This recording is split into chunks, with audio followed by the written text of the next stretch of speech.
Joe, I need you to help me figure out how do I go live, back live over here.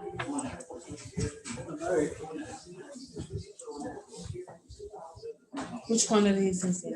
Here you go, Congressman. Camille, let me write this down. I can't print out another one because, what do I press? I forgot. You mean how to get back to the live? Yeah. You go to schedule. Oh, here, enter live studio. Oh, that works too. Where's the congressman now? Maybe it's not the same one. Yeah, it's not the same one. So it means I gotta go back to schedule events. like, yep. And then enter live studio from there. Still not there. I think that means that you have to use a different window to do tests. So just go back in there. Let's see. All right, Congressman Davis is on. Ken, we need to see back on. Okay, Cam, I need you to, while we're working on this, I need you to go to the Echo and put the congressman on YouTube CNN. Yeah. And the volume down a little bit until we start. I just say Alexa, right? You could say Alexa, it might work. Alexa, put on CNN. Okay, here's CNN. This is CNN. Is that on volume or less? Ask him. Also for Hulu, you say you want to give which station? I didn't hear you. Which station did you want me to go on for Hulu? Local station, ABC 7 Chicago. Okay. But I want you to do that on,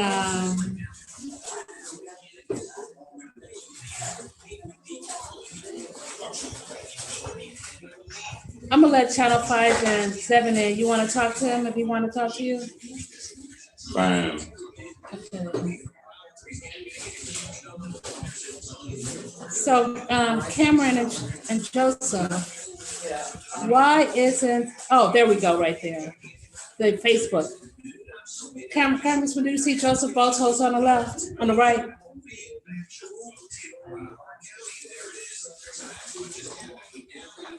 I don't. You don't see there's a name on the right? Joseph, can you look? But I just put him on Zoom. How come he doesn't see? Oh, he's not on Zoom.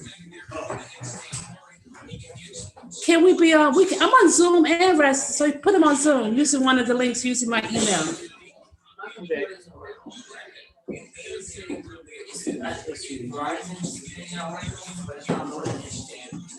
You want to use the Verizon thing? Is it on? Use this computer then. We're on 18. We're on here.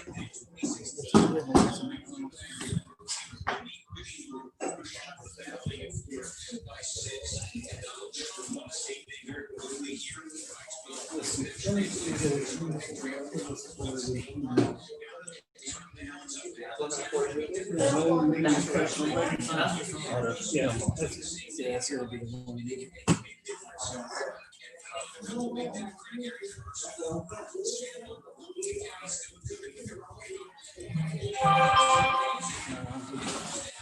Might be it, but I'm afraid to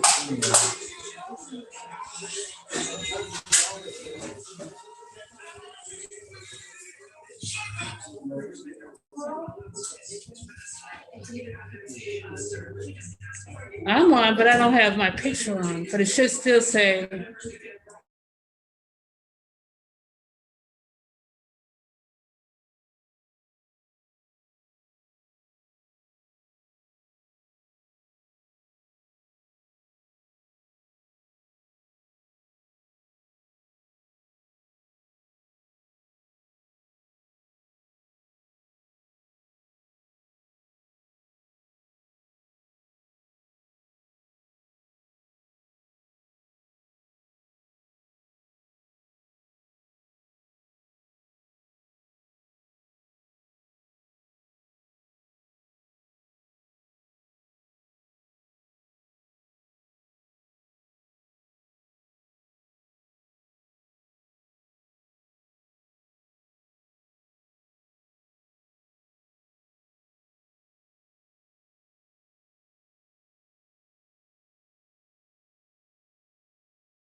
Christian, are you there?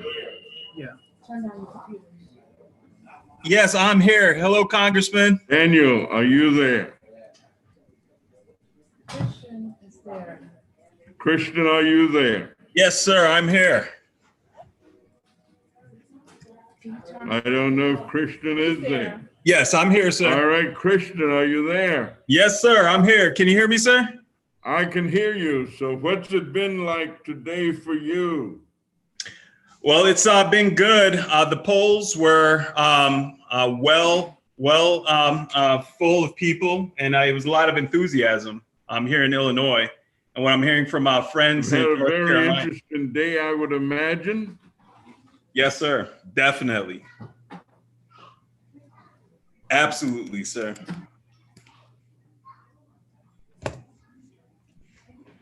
All right. I know what to do, Congressman. That's why we started early so we could test this. All right. Yeah, I gotta get a little more volume so I can hear you.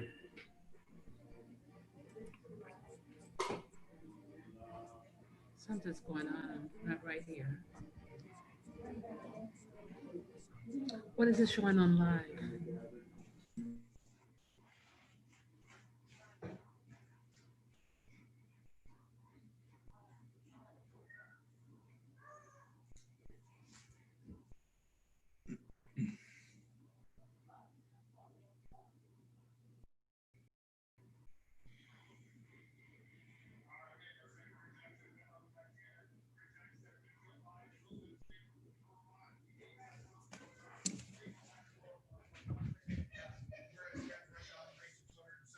Trump has 11, he won Indiana. Biden has 3, he won Vermont. 270 once again needed to win the presidency. We're only moments away from the biggest wave of poll closings in the presidential race. We're coming down to the top of the hour, 8 p.m. Eastern. That's when the last polling places close in Alabama, Connecticut, Delaware, the District of Columbia, Florida, Illinois, Maine, Maryland, Massachusetts, Mississippi, Missouri, New Hampshire, New Jersey, Oklahoma, Pennsylvania, Rhode Island, and Tennessee.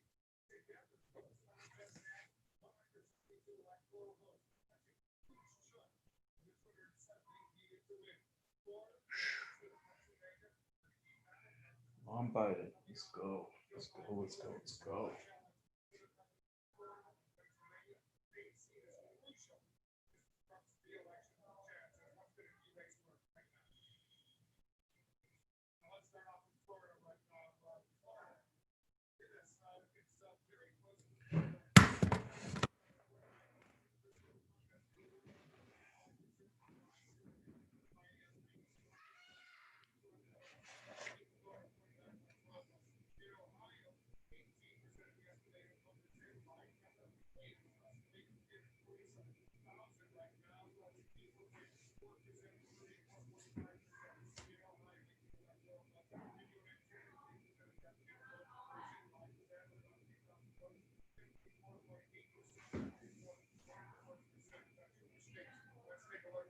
We've got Georgia right now, 7% of the estimated vote is in. Trump is ahead by 9,000 votes or so, 15.8% to 48.2%.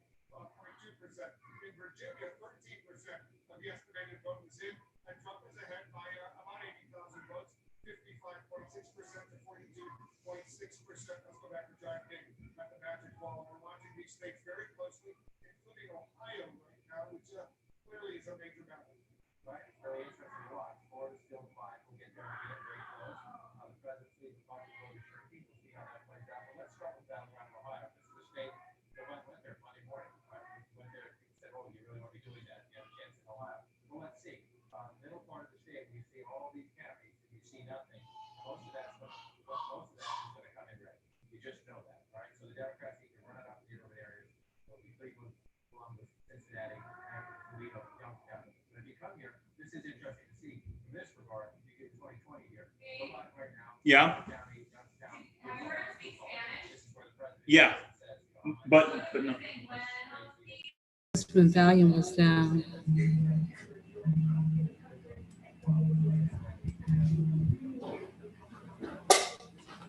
Okay, sit down, Congressman. If this doesn't work, guys, we gotta go straight to Zoom. Okay. So, Yes, sir, Brother Christian, are you there? Yes, sir. I'm here, sir. Yes, sir, Congressman. All right. Well, I tell you, I've had a fascinating day. What has yours been like?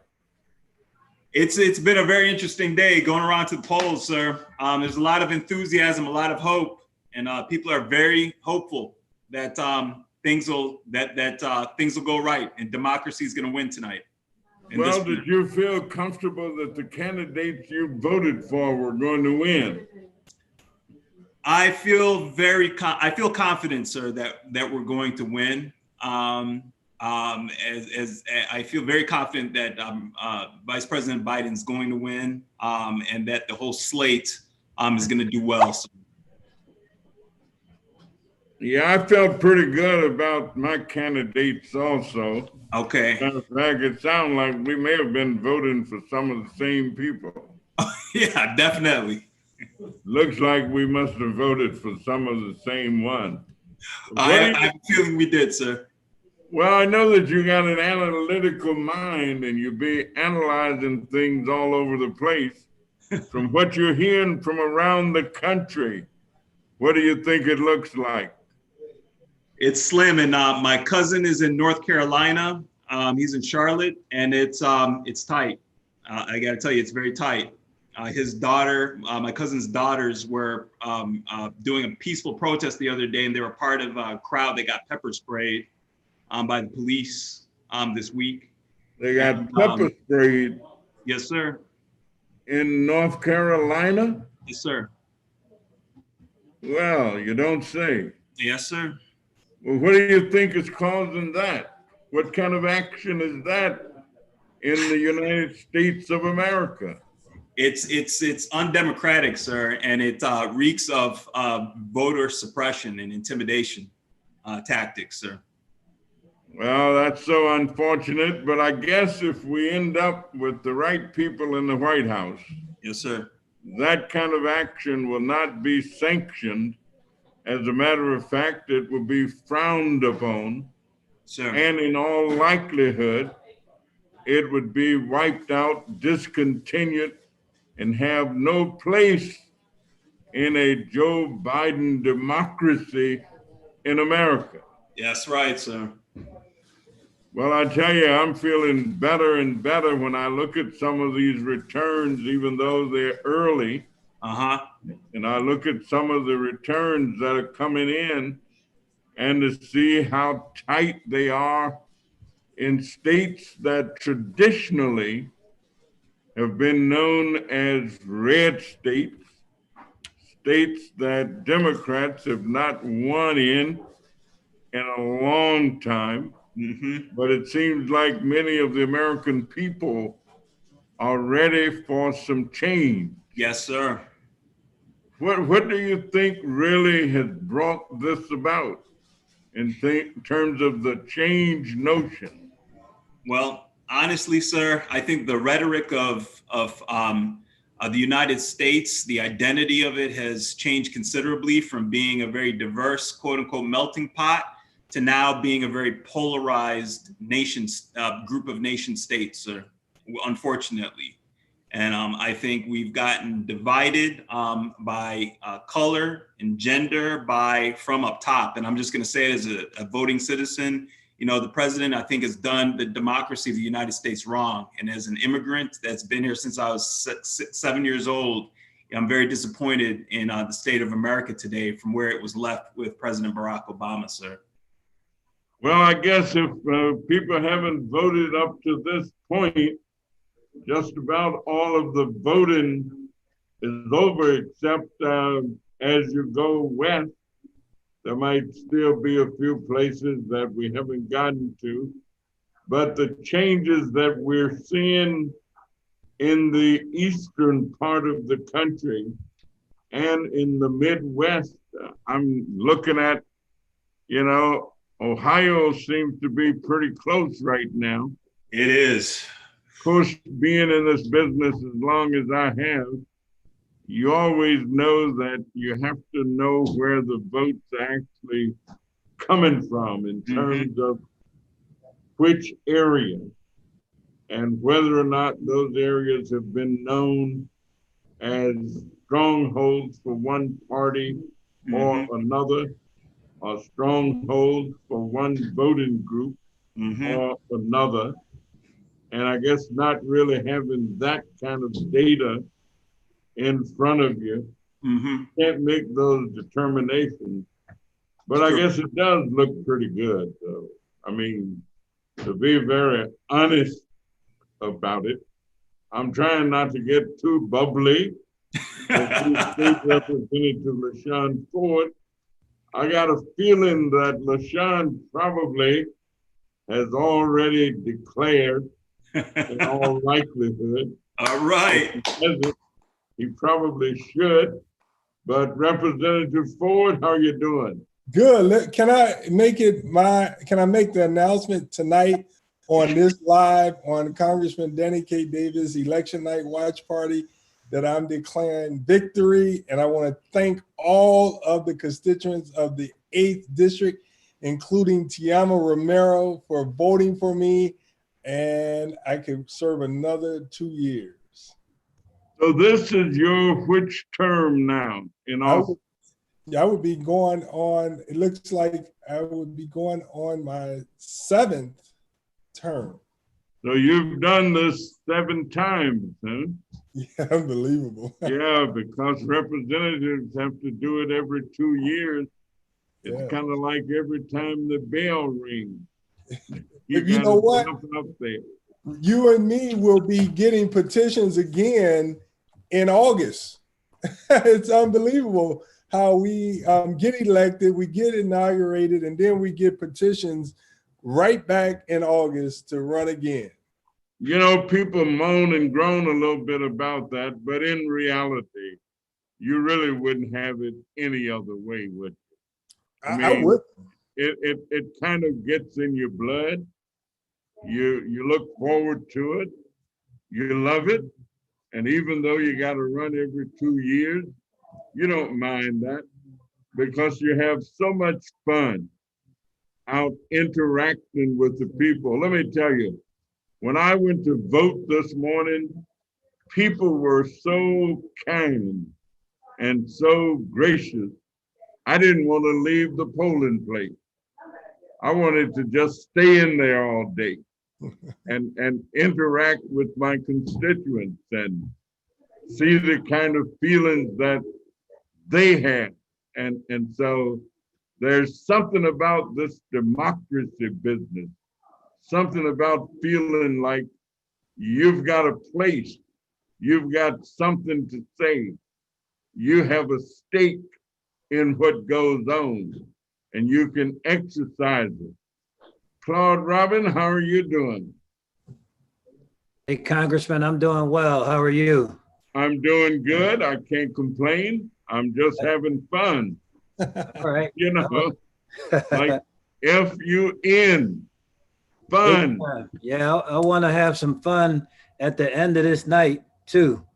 So. Well, you know, living in a state like Illinois, and I never say that it is perfect, but let me tell you, Illinois has done a lot of great things for this country going way back.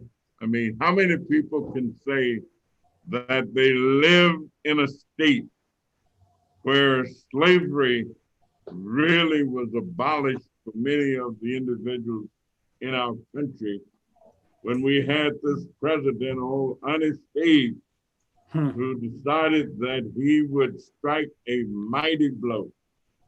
My mother used to talk about Abraham Lincoln, and she would often say that Abraham Lincoln said he was going to hit that thing and he was going to hit it hard. And she told us how he was a rail splitter. And he looked kind of lean, although he was tall, but he looked like a powerful individual. And so we grew up feeling good about Abraham Lincoln, although I did not live in the state of Illinois at that time. But then to live in a state where the first African-American woman who was elected to the United States Senate came right out of the south side of Chicago, Carol Moseley Braun, which, gives us stuff. And then, of course, electing a president, Barack Obama, that adds another dimension to it. So, yeah, Illinois is not perfect, Right. but it's working hard to be the state that it can be and help us move closer to that more perfect union that our forefathers talked about, even though they didn't have any women at the table that I can recall. But we've come a long way since then. And even though women only have had the right to vote in this country a little more than 100 years, but I'm hoping at the end of the night, we can say that we have elected a woman to be the vice president of the United States of America. And I look forward to that. And so I'm just grateful that I've lived long enough to see that happen, to see it take place. And I'm hoping that it will have taken place once all the votes are in and all the votes are counted. LaShawn, what do you see next on the horizon? Well, you know what? The election is over. You know, before I tell you that, I got to tell you what we haven't lived long enough to see is they've just projected. Some people may have seen that Donald Trump won Mississippi. Right. I know that's no surprise. Right. But I am so excited that we will have a president, I do believe, that will be able to really understand the pains of everyday working people. That's what I think that we are about to see. We're about to see a president that's going to be elected and an administration that understands what it means to need health care, to need a job, to be able to know what a struggle means. And I think that's what we're going to see with this. Well, I think you're so correct, because my mother used to tell us that anybody who gets too carried away with what they've already done will never realize how much they can really do. And so no matter what the outcome of the election today, we know that Oluta must continue and that we must continue in the struggle. We have to wake up every day ready to do battles for change, and wake up every day so that Christian's young son can have some experiences that we didn't have, that it never did take place. Comet, let me ask you, what's your day been like? Congressman, it's great to be here with you. Thank you for the invitation. My day has been one of optimism and anxiety. Well, I tell you, as long as you can be optimistic, then that is looking forward to tomorrow. You'll always. And I refuse really to be anything other than that. Yeah. I know that we've been kind of down because of the corona pandemic, but that's not the first time we've had some problems and some challenges in our country. And we're going to overcome that. I'm hoping that the University of Illinois at Chicago will be the ones who come up with the vaccine that really becomes the vaccine. I mean, I'm just that optimistic.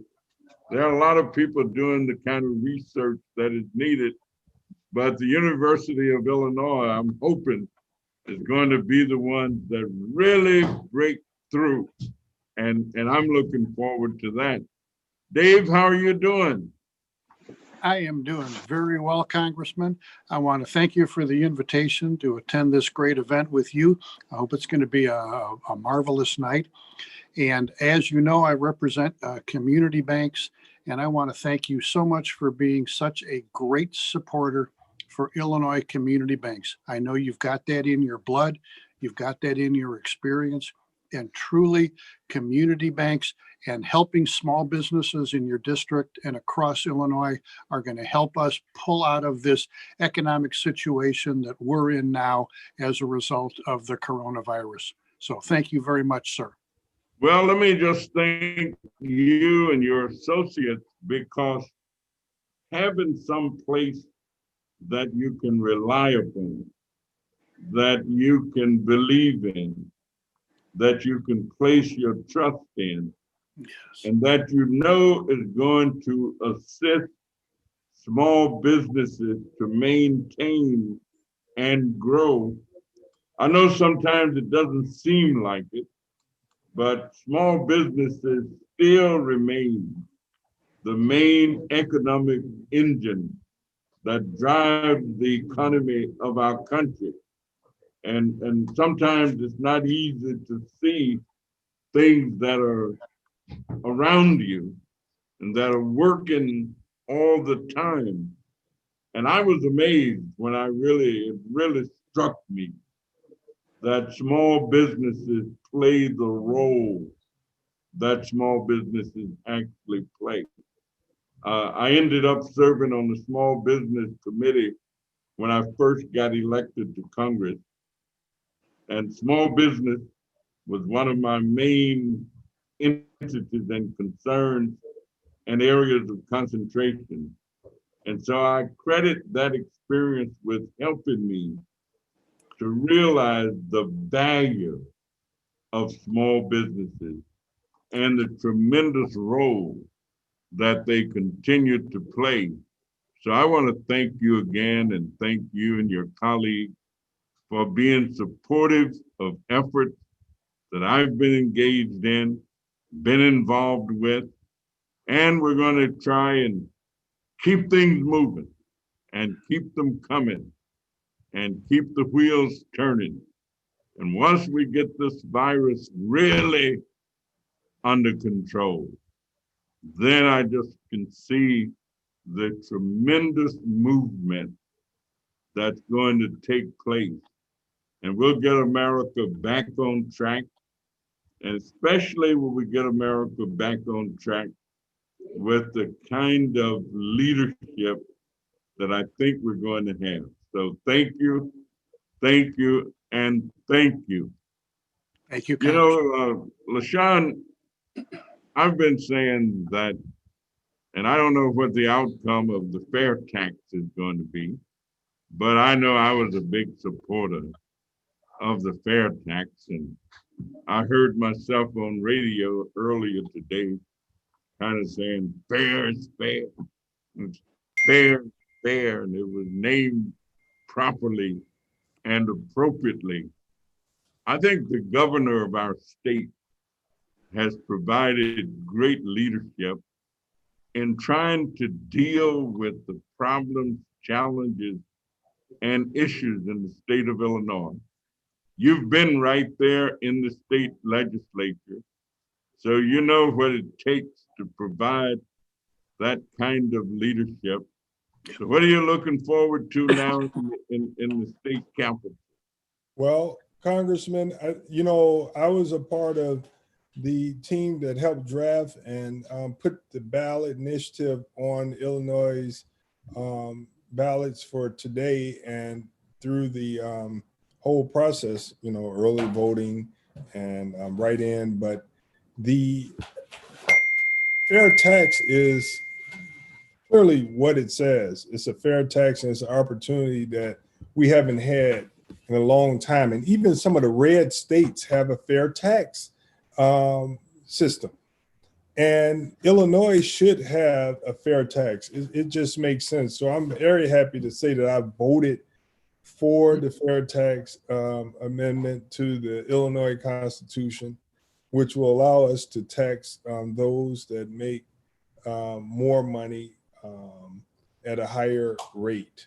It makes no sense for people to pay the same tax rate as people. It makes no sense for people that make millions of dollars to pay the same tax rate as those that work at Wendy's or at a Walmart. And so that's what the Fair Tax Amendment does. You know, there's been a lot of confusion about it, but the truth is, if you believe that a person that makes more should pay more than a person that makes less, you would be happy to vote for the fair tax. Well, you know, one of the things I've decided that I'm going to spend more time dealing with during the next 2 years. Oh my, Indiana, Tennessee, oh hell. Uh-oh. All right, Linda, how Oh, are he's you? on. Is the whole business of taxation. And I know people don't like the idea, but I subscribe to something that Justice Oliver Holmes suggested. He said that taxation is the price that we pay for a civilized society. And so I don't think that taxation is an evil thing. I do think that we have to try and make it as fair as we can possibly make it. And that was why I bought onto or subscribed to the fair tax, knowing that you've got to have money to operate government. And if government does not have any money, then government is bankrupt. If the government is bankrupt, then the rest of society is bankrupt. So you gotta have money, even though we don't like it.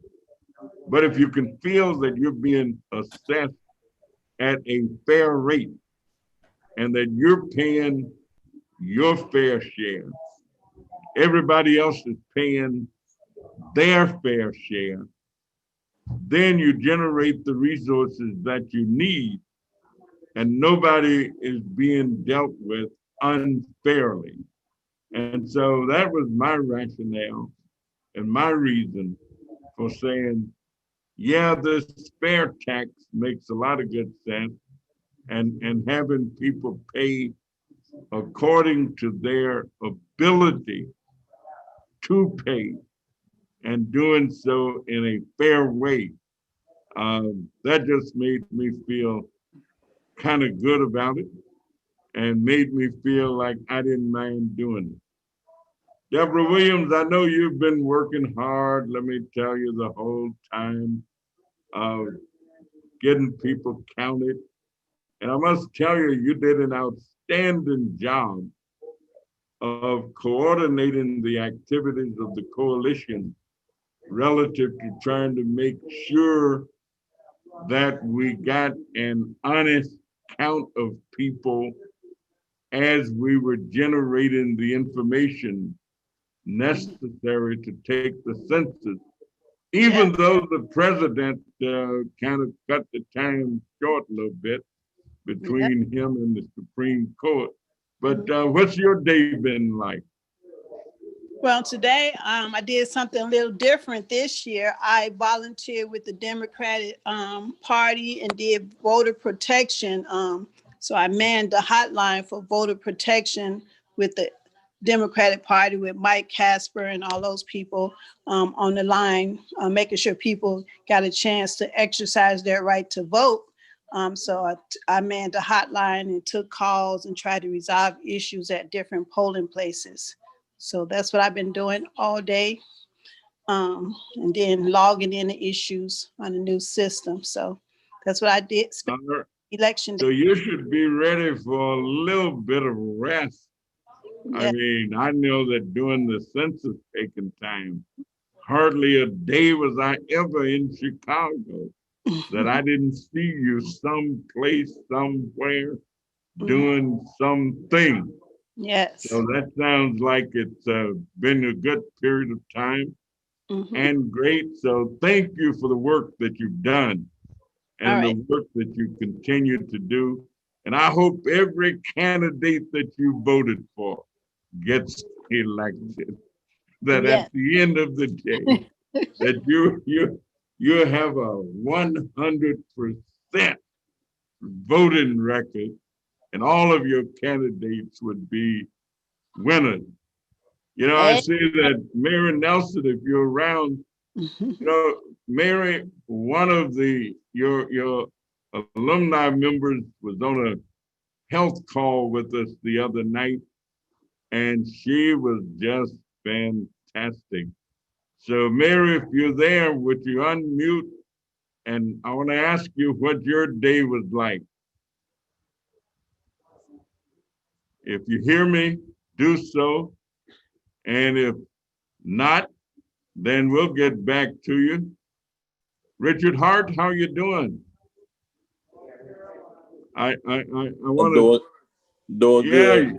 Doing good, Congressman. How you doing? Well, I am doing fine because I know that some folks got a chance to vote in Florida who have not been voting in elections up to this one. But they got a chance to vote because there was a referendum on the ballot in Florida earlier that gave ex-offenders, people who had criminal records and backgrounds, the opportunity to participate, to vote. And I know the work that you do and the work that you've been doing has a great deal to do with the well-being of those type individuals. Yes, and sir. so I feel good because they had a chance to vote. Some of them probably for the first time in 25 or 30 years. Absolutely. And so even though I don't live in Florida, just knowing that they had a chance to vote makes me feel good about the movement there. Yeah, you know, I was happy to hear that such individuals like LeBron put money forth to help those individuals in Florida to pay off some fines or whatever. So that was a great movement there. Even locally here with, you know, since I work with the Bureau of Prisons, they allowed some of our guys that are on home confinement with some technicality to go ahead and vote, and didn't prevent them from doing it. So it might have been a few that, because they're living on home confinement and not in our facility. So yeah, I'm just looking for a good night, and for all the people I voted for get through, we'll all be happy too. So LeVon does more than just shoot jump shots, huh? Yeah. Yeah, I think LeBron and some of the other guys who are professional athletes are indeed stepping up. I had a great conversation earlier today about some work that Isaiah Thomas is doing. Boy, here in the hood, Zeke, they call him. And he used to shine shoes over at Shine King. And oh yeah, Isaiah Thomas is one of our stars from the hood. And I happened to be involved in a discussion this morning, and the people were talking about tremendous development work that he is leading the charge on and attempting to do right here on the west side of the city of Chicago, as well as in other places. Mary, I saw you a moment ago. Here I am. Whoops. Where did you? Yeah. Yeah.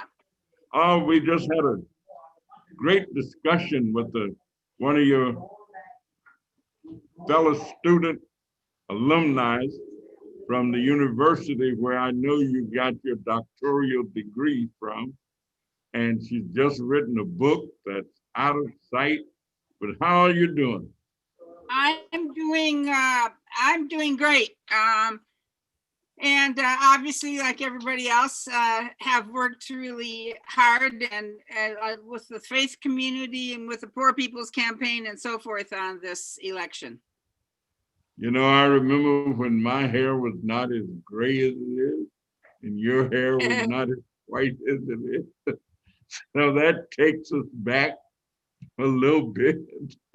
It But sure it's good does. to have gray hair. Well, I'm proud of it. Yes, I am too, as long as I can keep it. I I don't just have don't that want it, problem yet.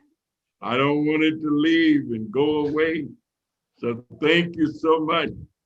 All right. You know, I saw Camille Lilly all over town doing this campaign. And I thought Camille Lilly was a state representative and not a state activist. But every place that I went, there was Camille Lilly all the way out in South Shore, south side of Chicago, up north, downtown in the Loop, just Camille Lilly. Camille, how was your day? My day was fantastic. I lost my voice because of all of the great places that I've been. You were. So I was always in the right places at the right time, together campaigning on the principles of the Democratic Party. Thank you, Congressman, for your leadership, your commitment to the community. We're excited to have victory amongst ourselves.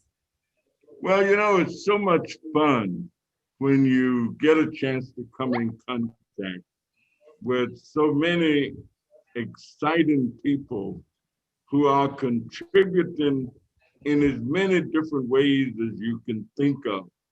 And you know, I looked and there's LaRue Martin.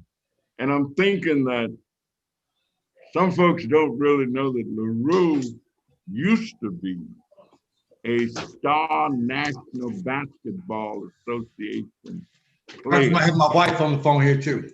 I got my baby girl. Thanks, Congressman. But Thanks, Congressman. I have a real Lord, job with UPS. A real job. Yeah. Well, I tell you what, you do a real job, and we are just delighted to be working with you and with United Parcel Service, because there are a lot of folks in the community where I live who don't have jobs and need to work. And Thanks, to be Congressman. able to suggest to them that we know where you can get a job. Yes, that sir. We know that if you go down to United Parcel, they are hiring. I mean, like HIRING, hiring. And at the end of the day, you can have some real money that you put in your pocket. And I mean, that's what makes our community what it is people working jointly and working together to make things happen for each other. So thanks to you, LaRue, for what you've done, for the many years of service that you've provided. And it wasn't always on the basketball court. Thanks, Congressman. Thank you very much, sir. In the corporate offices, in the community, doing work. And that's what our community really needs much more of. So thank you, and it's so good to see your wife. And I hope that everybody you all voted for You will will. be. Thanks, Congressman. And Camille, I'm gonna give you a call tomorrow, okay? Look forward to it. Dr. Ken Bush, how are you? You know, former president of the Chicago Medical Society, great psychiatrist. And I tell you, as a psychiatrist, Ken, how do you analyze what's going on in America right now? Well, Congressman, first of all, thank you for all that you've done. You're the leader nationally in healthcare. You have the most hospitals in the district. And on behalf of all my colleagues, thank you for all that you're doing for healthcare and mental health. You know, I think that there's really an opportunity. I'm very excited personally. I'm speaking for myself now, not for, you know, any association, but I'm speaking with all the excitement to work with you and the next Congress on ways which we can expand healthcare, which we can expand telepsychiatry, work on the healthcare inequities, work on the more better treatments for the substance users, to see more funding for the mentally ill, for the substance users, And I think that, you know, hopefully with the next president and with you and Congress, we can get a number of initiatives off the ground. And I'd be happy to take the lead with you in terms of working with you on this. Can't say enough about how much we appreciate you, Congressman Davis. And personally, you know, working with you over the years, it's just been an absolute pleasure working with you and your staff and getting things off the ground. So really, we're looking forward to a very successful outcome in the elections. We're looking forward to working with you. Of course, during COVID-19, it certainly has been difficult. I think that, you know, if we have some state legislatures like Representative Lilly, we're also doing outreach on COVID-19, the psychosocial impact, Representative Lilly, that affects the Illinois constituents, and I'm hoping to get in touch with you so we can set something up. We've done a number of programs already with your colleagues in the House and the Senate. So with COVID-19, of course, there's the 3 to 4-fold increase in anxiety and depression. There's more substance use. There's isolation. It's not a good time. And like you say, Congressman Davis, we're certainly hoping that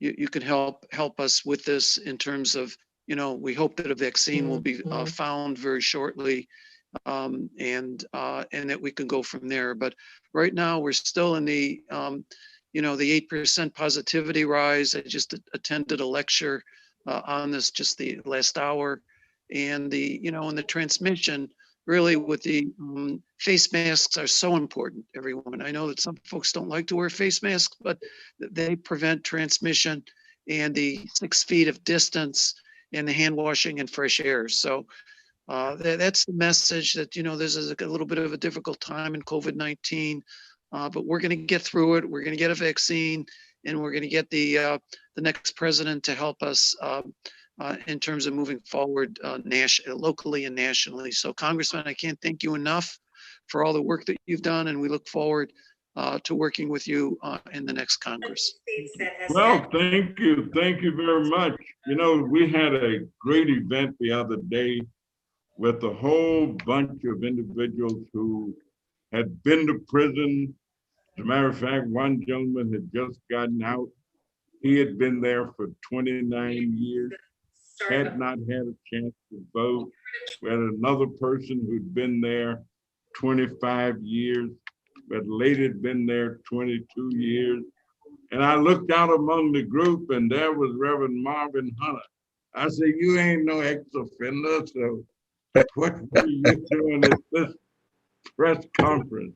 But Reverend Hunter, we had a wonderful time over at your church a little while back as we looked at the whole question of racism and the continued influence of systemic racism in our country. And I want to thank you for that experience. What was your day like?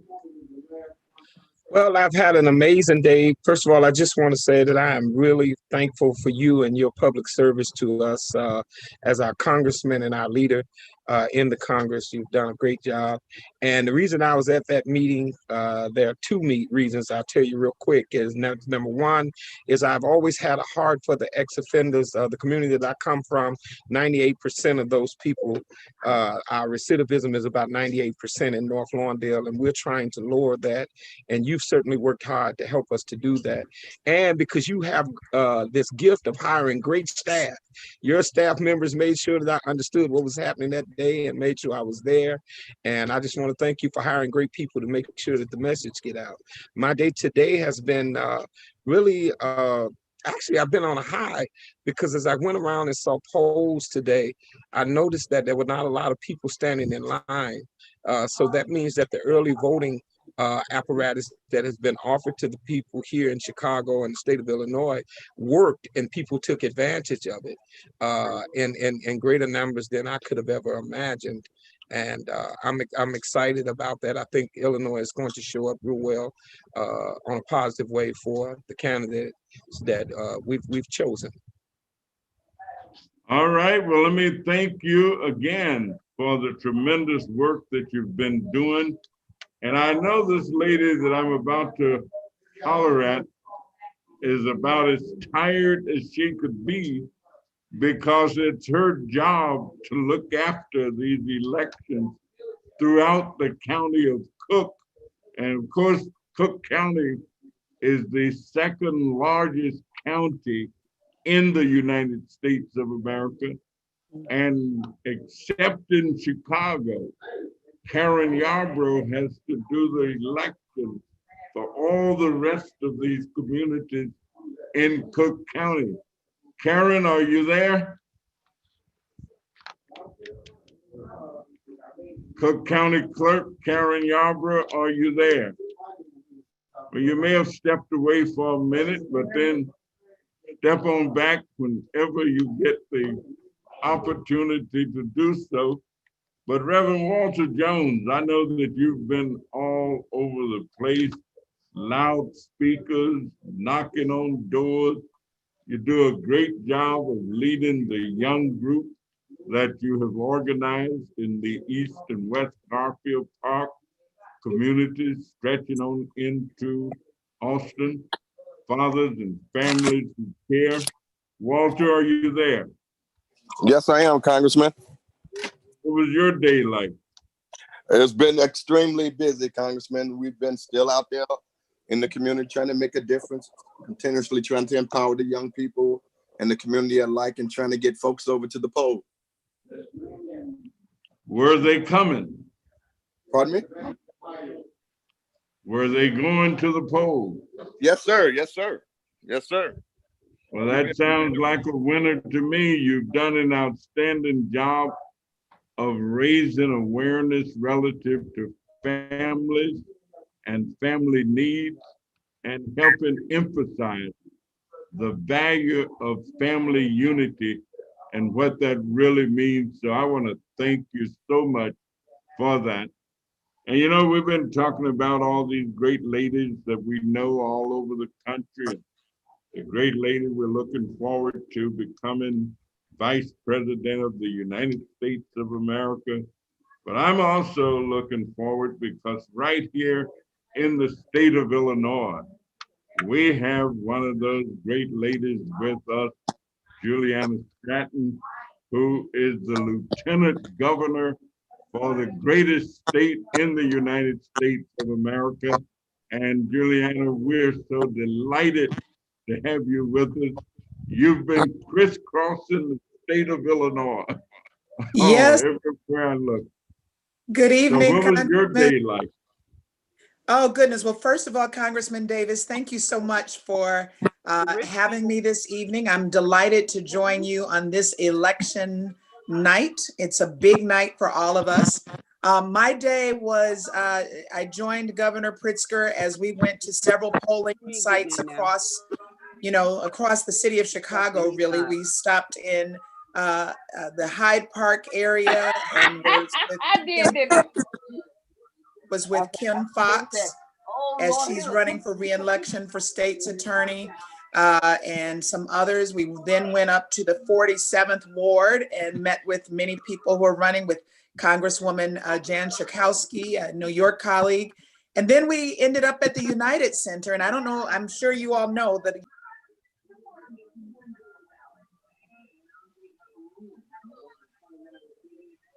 Just kind of froze for a second there. Oftentimes when this muted. thing freeze up for a minute, but they come Okay, right can you back. hear me now? It Okay, generally so I was doesn't just take saying my them last long. stop today was at the, we went to the United Center, And which was sometimes we have amazing. unstable internet action. That sometimes will cause it also. And so let's just see. All right, well, it'll come in a second. You have to tell Elaine Hardeman. Elaine Hardeman needs to mute her phone. That's the Republican state. Elaine Hardeman. See that? If Michael said you want Trump to lose every state. Mhm. Right.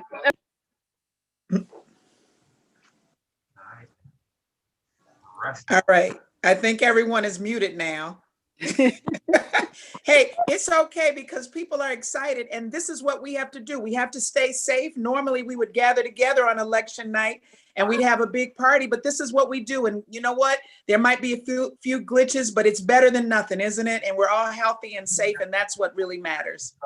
20% from 2 years ago. Now I've lost the congressman. Is he here still? Julianne, this is LaRue from UPS. How are you doing? Doing great. Thank you. We got jobs everywhere. We need your help. Congressman Danny K. Davis announced about UPS has jobs. We have plenty of jobs.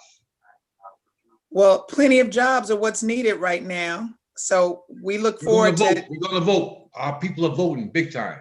Awesome.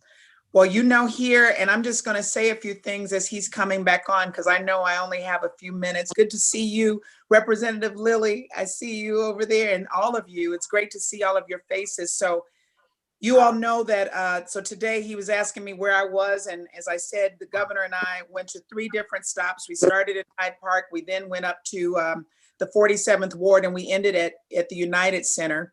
One of the things we noticed at the United Center is that there were still lines for voting. And there are lots of people who will say, oh, isn't that great? Look at everybody coming out. But the honest truth is we should not see these kinds of lines for people to vote. We know that in places like Georgia, we have seen, and all across the country, we've seen efforts of voter suppression continuing to take place. We have to make sure that we are making it easier for people to vote, not harder. And when people see lines, sometimes they get discouraged. Sometimes because of work and other responsibilities, they can't stay in line. So that's one of the things that I think we all need to come together. I know all of you are very involved in these matters and civic engagement. We really need to make sure that we think about what needs to happen at a time when there are so many who are trying to keep us from voting. How do we make sure that we can make sure that the process goes smoothly? One thing I am happy about is I've heard no challenges or issues with voting in Chicago or in the state of Illinois this year. By and large, I mean, there might have been a few things like some polling places open late, but by and large, it was an uneventful day. And I'm sure you all saw that some of the returns show how much young people have really stepped up to vote. And this is at a time where many thought that the young people weren't going to vote. So we have record numbers for early voting, record numbers of mail-in ballots requested. We are seeing polling places reporting that they are seeing high rates of voting. And as if there's anybody that you know that is still in line, tell them to stay in line. If they are already in line at the polls, they can stay in line and make sure that their vote gets counted. And then I think the last thing that I just want to share with you, well, there's a couple of things. One of the things that I want to say is that just make sure that everybody understands that we may not know all of the results tonight. And we have to be patient because there is a lot of anxiety. When we think about what has been happening in this country over the last 4 years, when we think about what has been happening over this summer and the calls for racial justice all around the globe, really. When we think about the fact that we are in the midst of a pandemic, a global pandemic, with the numbers increasing all around the country, there's a lot of angst, there's a lot of anxiety. People want to know what's next. And we're going to have to make sure that we all, for ourselves and for everyone else, can just kind of take a deep breath and relax, because we may not know the results tonight. And it's important. And I said this earlier today when a reporter asked me, every vote should be counted. Every vote should be counted, because that's what this democracy is made of. It is made of the fact that our votes matter and our votes should be counted. So I just wanted to say to everyone, I know all of you have voted. I know all of you have been engaged and you have been making sure other people vote. I know all of you have been working for the candidates of choice and people that you want to make sure were successful today. And I thank you. Some of you have worked the polls. Some of you have been working on campaigns. This is what the democracy is really about. And I just want to say thank you to all of you who are doing what you need to do to make sure that we protect our democracy.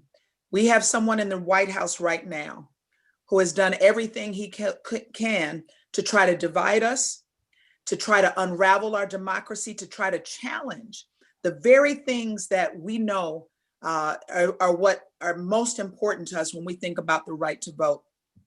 And I've been spending a lot of time talking with my 87-year-old father over the last several months, especially since Congressman John Lewis passed away, because my father marched in Selma alongside John Lewis and Dr. King and so many others. And the idea of, I said to my dad, like, what was it for you? You know, he's not a very quote unquote political person. He's a doctor. And I said, what was it for you? And he said, I just knew that I had to be counted. I knew that I could just not sit on the sidelines. There was too much going on back in 1965, too much going on, and I could not sit on the sidelines. And I feel that same exact spirit right now. This is the 100th anniversary of when women received the right to vote. And we know that Black women weren't included in those numbers, that as they were pushing for the 19th Amendment, Black women still were not able to have. And it was women like Fannie Lou Hamer and so many others, Sojourner Truth, but Fannie Lou Hamer who said those words when they told her to go to the back of the line at the Women's Suffrage March. She said, either I go with you or not at all. Nobody's going. We either all go together or not at all. And that's where we are right now in our country. There are so many different groups of people who have seen their rights challenged, who have seen efforts to exclude and disenfranchise. We have seen too many people that what I call the otherism, where you don't belong right in the core of our democracy. And what we have to do every single day is fight to make sure that everyone is included, especially the most marginalized communities. So I just want to thank you all for all you're doing to keep up this good fight. As the young people told me last week, and I said, well, I'm already there with you. Voting is important. It's critically important, but it doesn't end there. What we do tomorrow, regardless of the outcome, what we do tomorrow is we still keep fighting for justice. We still keep fighting for equity. We still keep making sure that those who don't have their basic needs being met, that we are still fighting to make sure that there's access to food and quality education and healthcare for everyone, regardless of their zip code. We're going to still keep fighting against mass incarceration and all the ways that too many people are being over-policed. We're going to fight against police brutality. We're going to fight against those who don't have economic opportunity. We're going to fight for those who are small business owners who want to start a small business but don't have access to capital. And we're going to fight against all the disparities that we see in so many places in our society. We are not where we need to be. And that has been made painfully clear to us year after year. And certainly we've seen it over this last year with COVID-19. We've seen the disparities, not just in the cases, but in the deaths, Black and brown communities being disproportionately impacted by this pandemic. COVID-19 is just one of the pandemics that we are facing, systemic racism being the other. So we have a lot of work to do. And it means that not only electing the people who are going to fight for all, who will protect our democracy, we will continue this fight for the soul of our nation. But the other thing we have to remember is our work is not done just because we went to the polling place. And I know you all know that. So keep holding us accountable, keep working in partnership with us. I certainly welcome hearing ideas as we go forward. Please reach out to my team at my office. And I look forward to working alongside all of you for creating a more just, a more equitable, and a more perfect nation. Thank you for having me. Thank you. Thank you, Lieutenant Governor.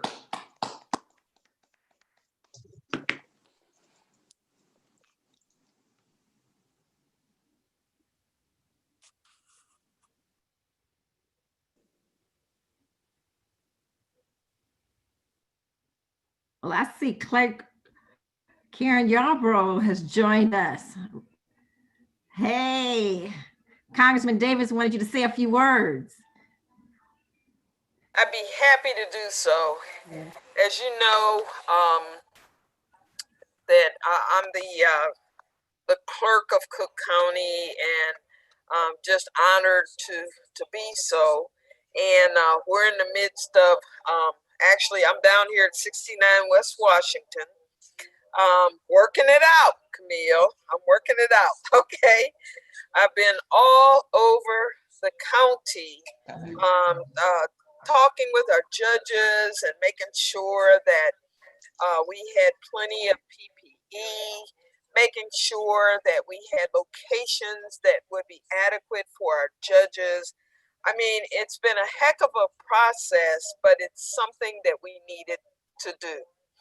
So we're here now, and it's about 10 minutes to 8.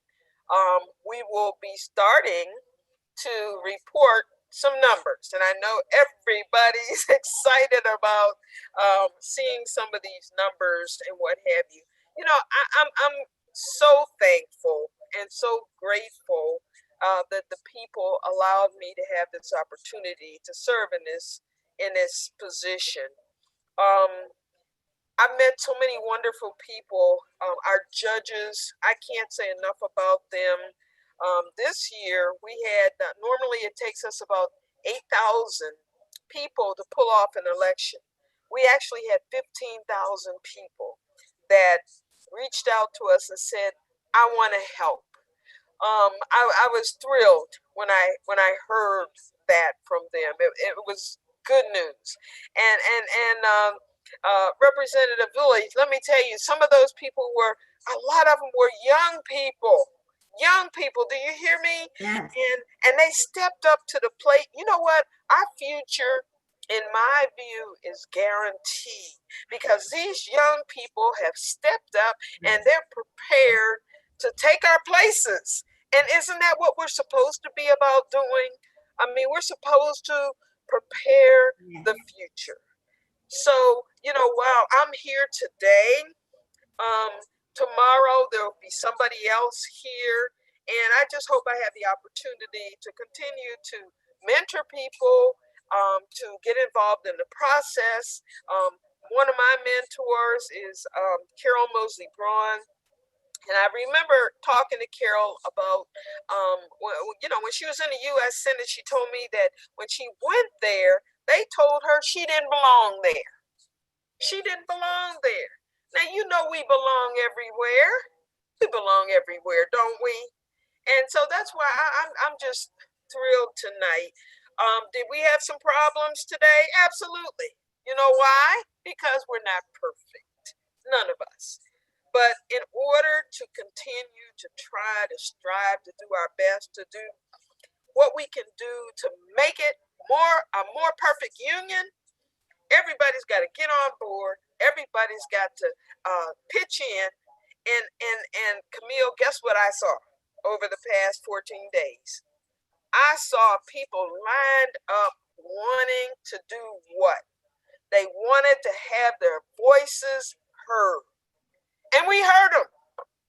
And I can't wait to see these numbers. These numbers are going to start rolling in about 10 minutes. You'll be able to go to my website, cookcountyclerk.com. You'll be able to see the work that our judges have done. So I'm especially thankful and happy for the people who stepped up to be judges in spite of COVID. In spite of COVID. I mean, I know it's tough.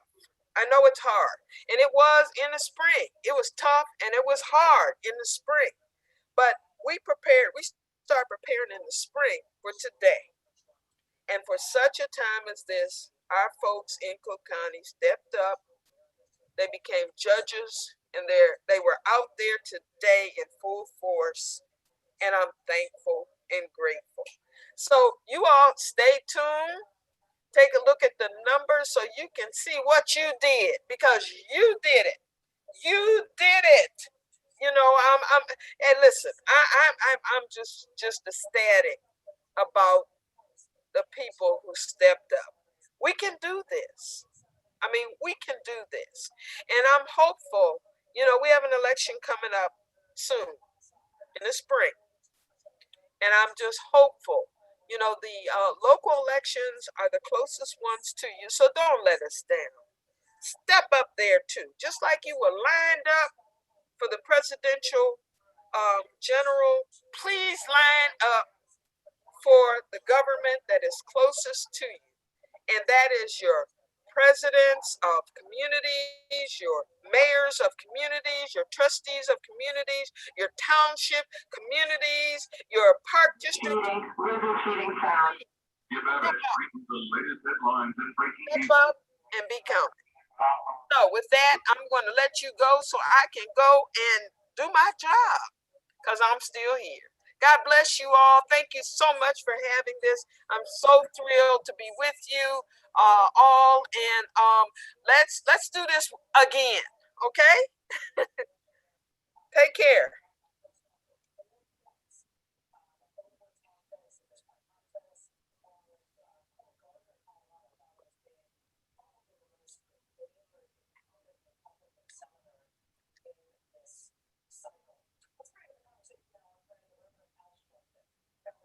Congressman? Maybe.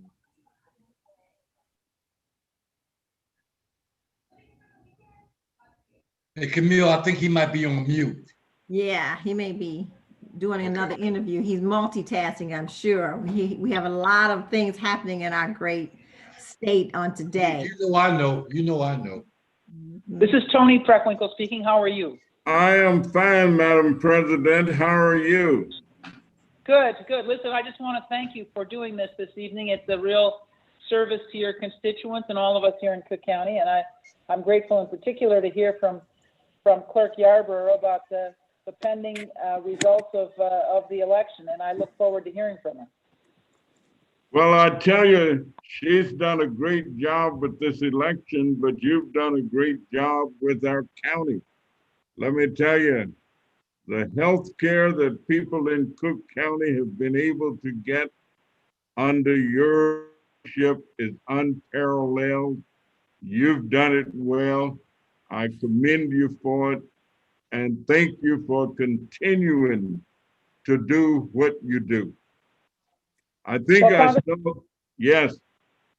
I'm grateful for your advocacy in Washington. I know whenever we come to the city, we're always happy to meet with you and to hear not only your views of what's going on there, but to share information about what's going on at home with us. And I just want you to know that I really appreciate your advocacy for our public health system in Cook County. Well, thank you. And we're going to get this virus arrested in a minute. It may take a little more than a minute, but I'm afraid so, yes. Yeah, it'll take a little more than a minute. But I think we're on it, and we're going to arrest it, and we're going to do well. But thank you for your leadership, and thank you for spending a few moments with us this evening. Not every day, and I think I saw a justice of the Supreme Court of the state of Illinois. It's not every day. I didn't know what a justice was. I don't even know if I could spell justice, not less know what a justice was. But the justice of the Supreme Court of the state of Illinois, the Honorable P. Scott Neville. We're delighted, sir, to have you with us. Well, good evening, Congressman. Can you hear me? Yes, indeed. I am delighted to be here. You know, you're doing a tremendous job as my congressman. And I want everybody on this podcast to know that but for the support of Congressman Davis, President Preckwinkle, the clerk of Cook County, I would not be sitting on the Illinois Supreme Court. Karen Yarborough, they have all been behind me 100%. I certainly want you to understand that with President Trump packing the Supreme Court, large part of the burden is going to fall on the state courts to do their jobs. So I am prepared to make sure that no person is unseen and no person is unheard, and that every citizen in the state of Illinois receives not just the justice they can afford, but the justice they deserve. I have always stood for equal justice for all. But it's a great honor to be here. And as I indicated, I wouldn't be sitting on the Supreme Court without your support. But I do recognize there is a lot of work to do. And I'm prepared to assist and work as much as I can to make sure that the citizens in this state have the kind of justice they expect and that they deserve. Hey, All Scott, right. this is LaRue. Congratulations, Scott. Well, thank you very much, Mr. Martin. It's always good to see somebody I've known for a lot of years. And, you know, I want us all to recognize that we still have a big fight ahead of us. You see, even though I'm now sitting on the Supreme Court, I have learned a tremendous lesson from the Republicans, and that is that we have to plan for the future. So as I sit on the Supreme Court, I'm not only thinking about myself, I am thinking about developing a bench so that when my time comes, there will be somebody to replace me. You know, we have to realize that there's 3 seats in Cook County on that Illinois Supreme Court. And we need to keep in mind that there are 24 seats on the Illinois Appellate Court in Cook County. And we need to understand that there are approximately 400 judges that sit on the Circuit Court of Cook County. My view is, and I've talked with my colleagues and I've explained to them that I think the court should mirror the state of Illinois and the county of Cook. When citizens go into a courthouse, they should see people who look like them.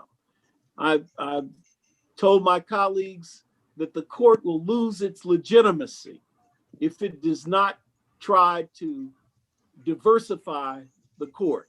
And I am working very hard on that because I think that if the citizens have confidence in the judiciary, they'll be much more willing to come to court. And you know, that's not the only thing I'm working on. I also recognize that over 70% of the litigants who appear in civil court are self-represented litigants. That's a big problem that we have, and it's something that I'm attempting to work on. I'm trying to convince my colleagues on the Supreme Court to give lawyers continuing legal education credit if they represent or assist a self-represented litigant. You know, you don't go to court by yourself and think you're going to get the same kind of justice that a person with a lawyer will receive. So we've got to keep the scales of justice balanced, and that's what I'm trying to do. I think that's why the citizens of Cook County sent me to the Supreme Court. And I don't know how many people are listening to this, Congressman Davis, but let me just take this opportunity to thank all the citizens of Cook County. I won 17 of the 18 African-American wards. I won 12 majority white wards. That's almost 60% of the wards. I could not have done it with all the voters in Cook County. I won 5 townships in the southern Cook County. I won 2 western townships, Proviso and Maywood. I won 4 townships on the North Shore, Niles, New Trier, Northfield, and Evanston.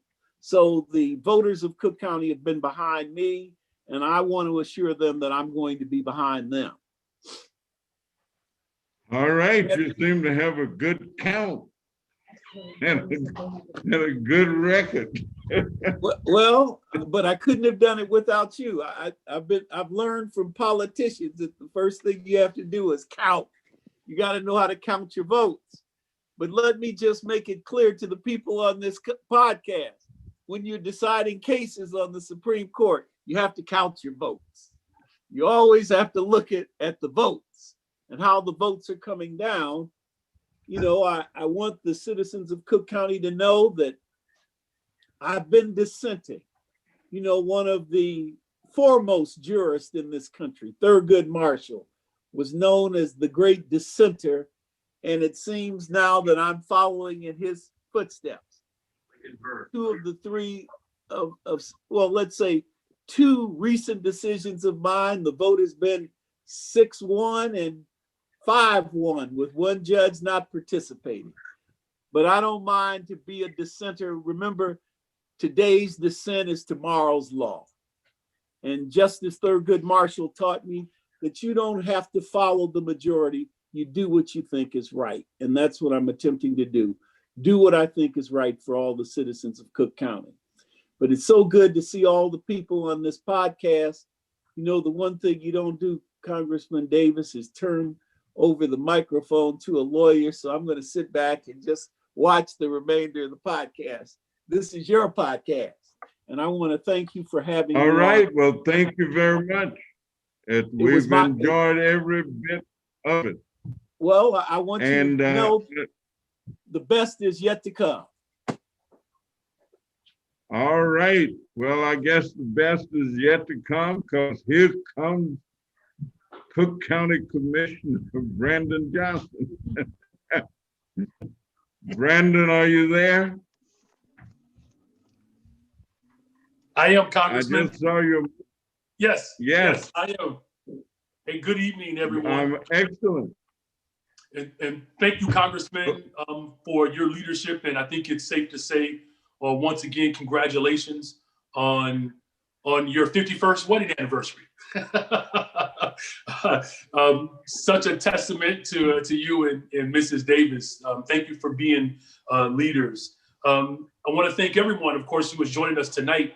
I'm really humbled, by just the opportunity to serve along some dynamic people. And Congressman Davis, as my congressman, I am grateful for your leadership and your fight and advocacy for the services that we provide at the county level. Of course, my state representative, Camille Lilly, who has been a dynamic leader and a champion, a very clear, articulate voice in Springfield.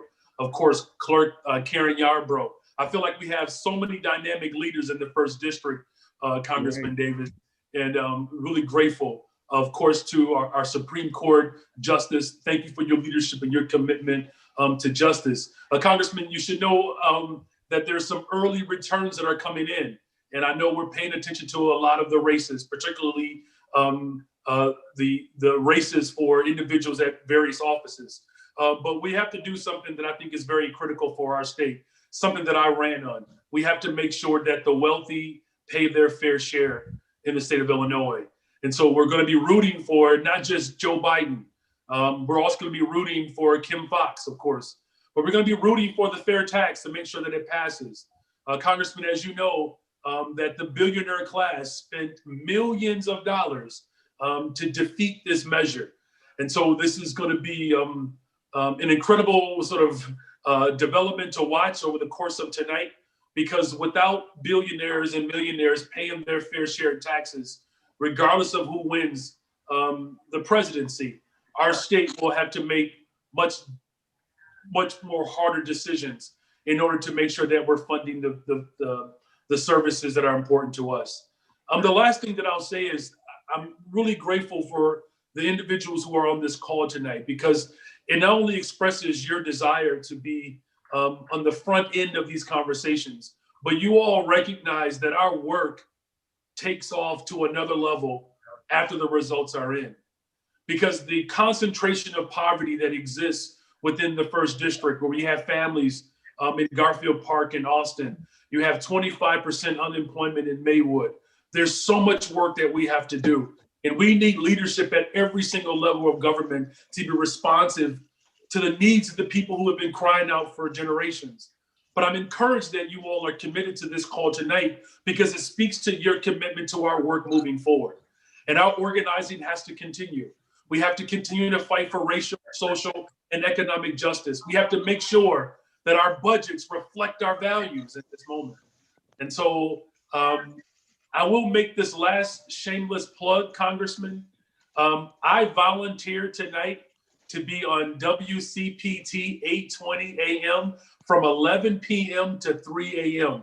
Don't ask me why I volunteered to do that. But if the results are not in and you're still up, feel free to call into the radio station tonight. I'll be there. I think my wife appreciates it. I'll be out the house for a few hours. Maybe she'll get some rest. But again, I'll be on from 11 p.m. to 3 a.m. tonight. We'll be covering the key races and, of course, paying special close attention to the local races. So thank you again, Congressman Davis. Thank you for your leadership. And let's make sure that when President Biden is sworn in January, let's push to make sure that Illinois gets everything that it deserves. God bless you. Absolutely, and I just hope that people will be wanting some of those inauguration tickets and that kind of stuff. Because if one guy gets in, I don't have to worry about somebody asking for something. Hey, So Congressman.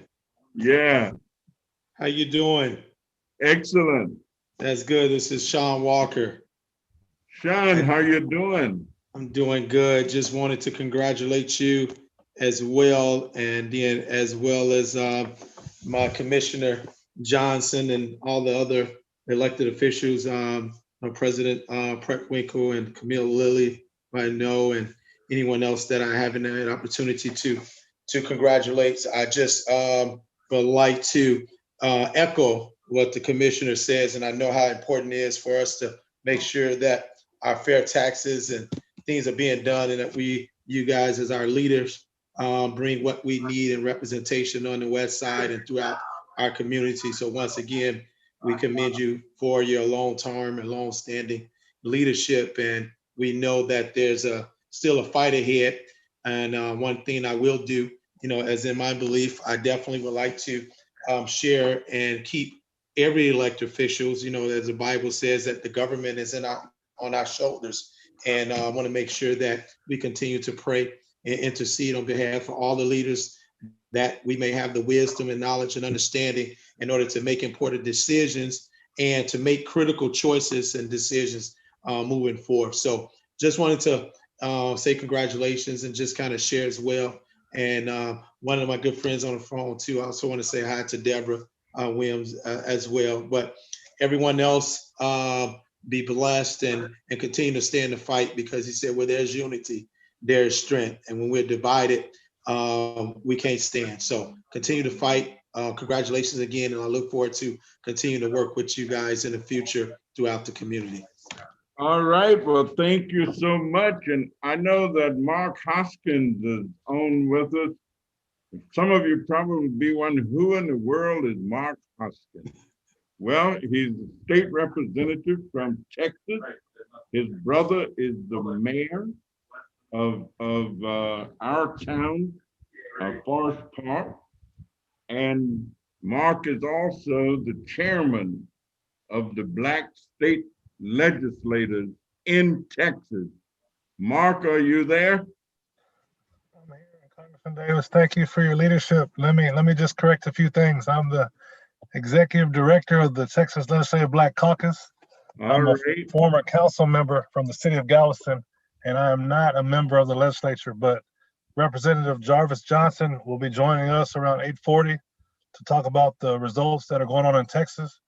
I'm happy to be here listening to so many people. I see Karen Yarbrough, a good friend of my brother's and somebody that I've met and spent time with in Denver, Colorado, and other members that I've met through the years. Happy to be here and learning more about Illinois state politics and how it works. Like I said, Representative Jarvis Johnson will be on the line shortly around 8:40. He'll give y'all an update, but until then, I'm happy to answer any questions. All right. Well, let me just thank you, because we're all excited about what's going on in Texas. And it's more than just stars at night, big and bright, deep in the heart of Texas. There's something else going on in Texas, and we're quite excited about that. I know that we've got members of the press who are on, and if you've got any questions that you'd like to raise or ask, just feel free to cut on into us and ask whatever it is, because I know I've got questions just trying to understand some of all the wonderful things that are going on. But even knowing that you don't get too excited, because the work continues. People often ask me, about when do you get tired. I am going to get tired. And of course, when I get tired, I hope they'll put me in one of those good-looking coffins and dig a hole somewhere, or maybe just take my ashes and spread them over the west side or something. And that's when I suspect. Let me tell you, this business really is not a project. It's not a program. It's not something that you do in your spare time.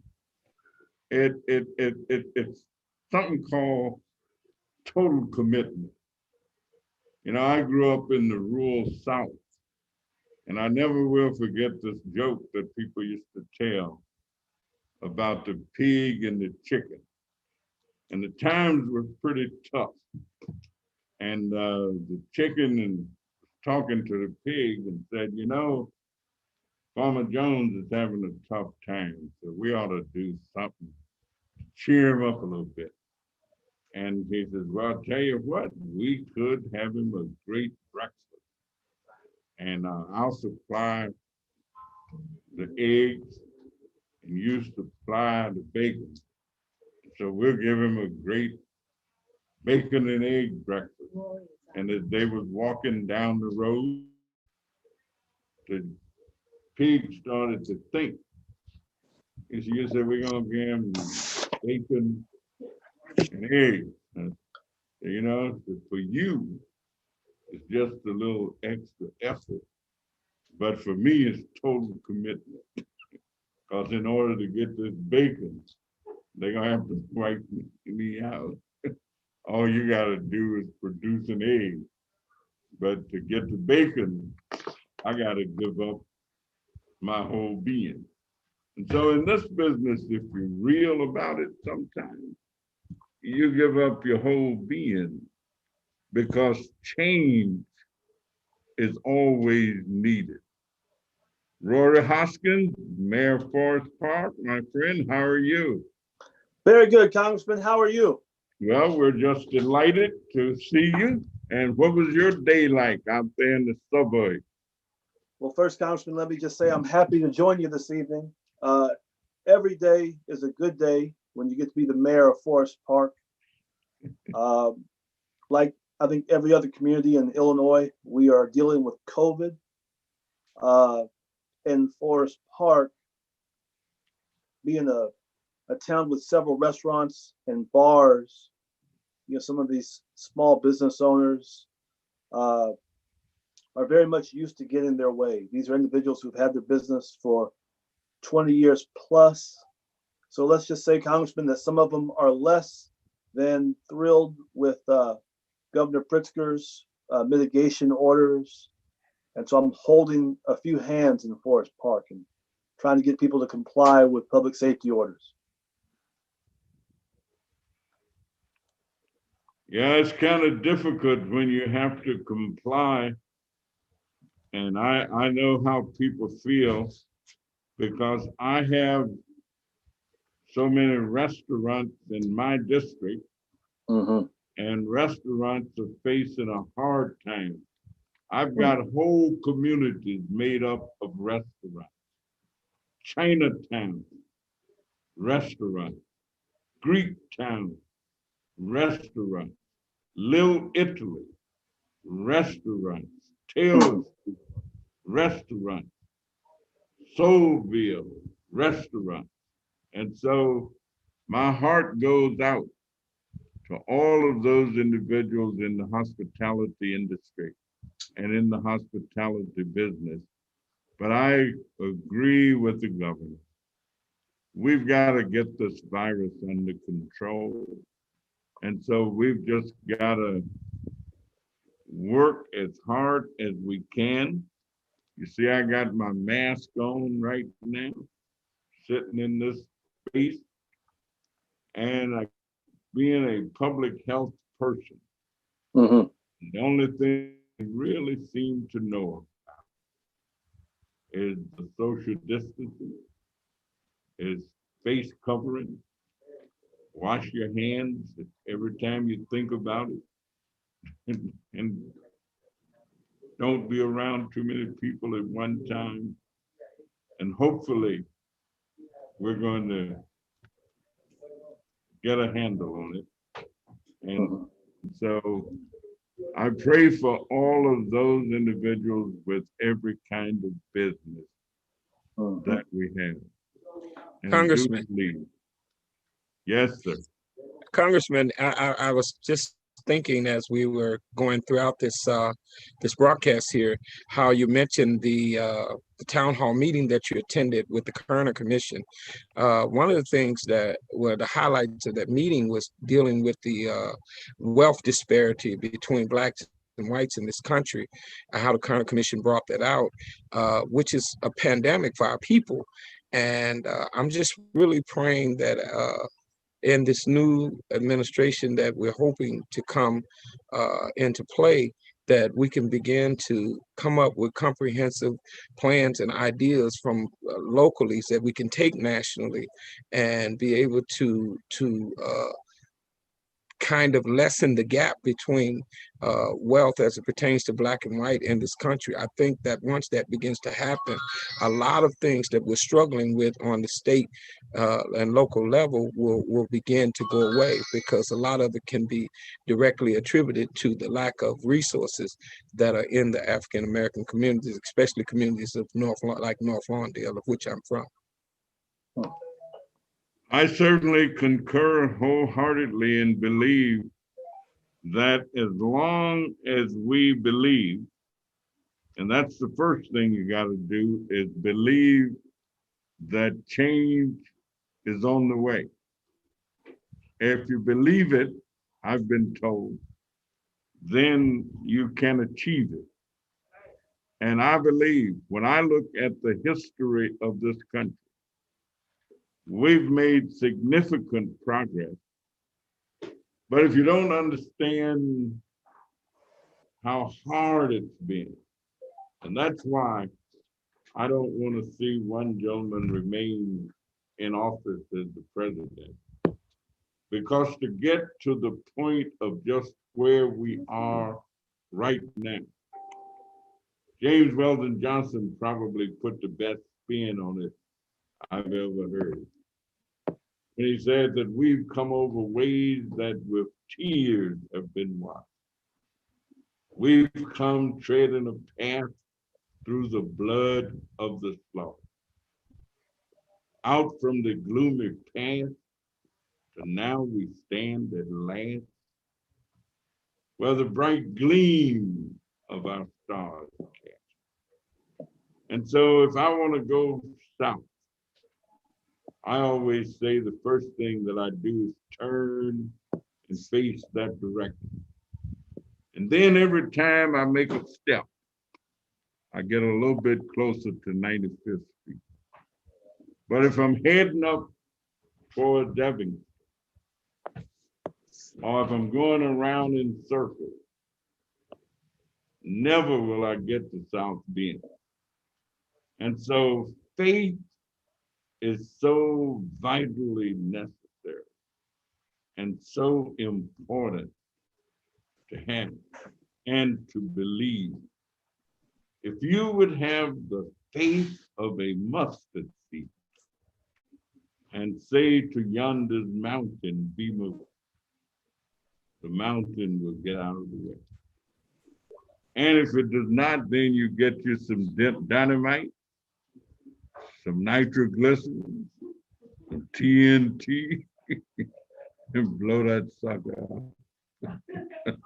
Or chisel it down. But you gotta have the faith. You gotta have the faith.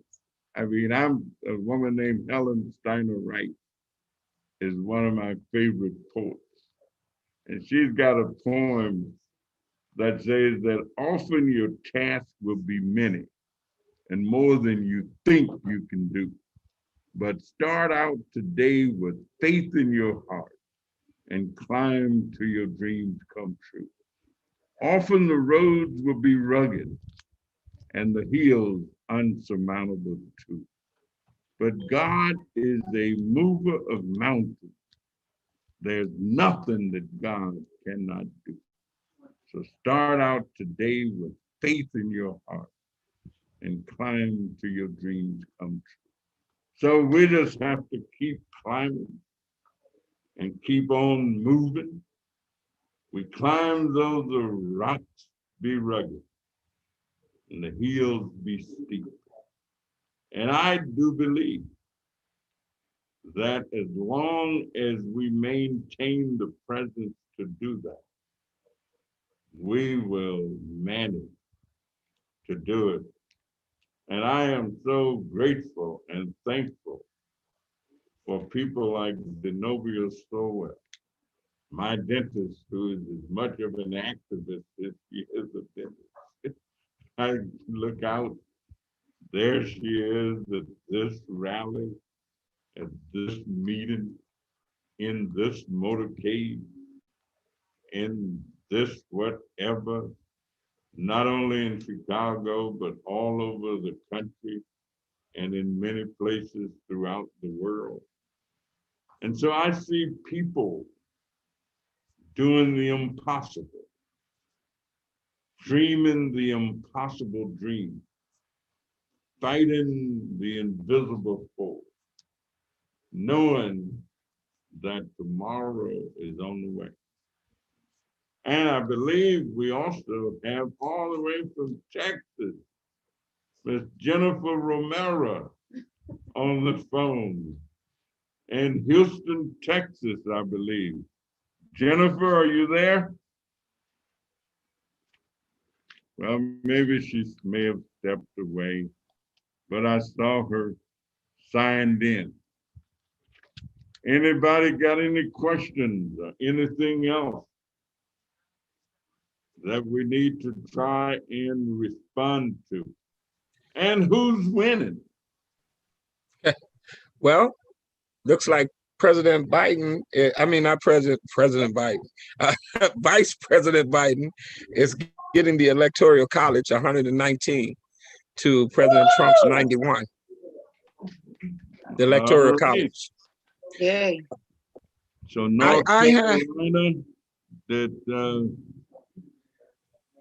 Ohio looks like Biden is ahead, 51.1 to 47.6. Pennsylvania, Biden is ahead. That looks like Biden is going to take that one, I would imagine. We got it. 62%. Texas, let's see, they're right neck and neck. Are you kidding? We gonna win it. 49.3%. 49.3%. Oh my goodness. That is unbelievable. Outstanding, outstanding. Colorado, look like we're gonna take Colorado. They've already called Colorado. We gonna be the president. Yeah, New Hampshire. Look like we're ahead there. Yeah. Congressman, on the local. Yes. Go right ahead. I was just saying that. Go right. I was just saying that we have received over 800 requests for inauguration tickets already. Well, that's nice, but let's not get too cocky. Oh, Jennifer's talking now. Yeah. Jennifer, are you there? I am. I remember feeling like this in 2016, and I woke up and it didn't happen.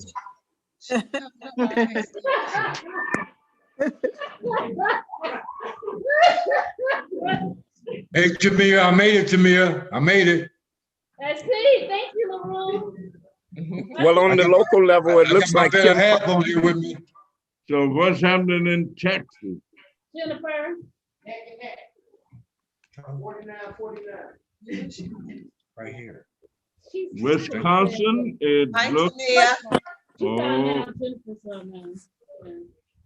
Trump is winning. Mama, stop talking about me third person.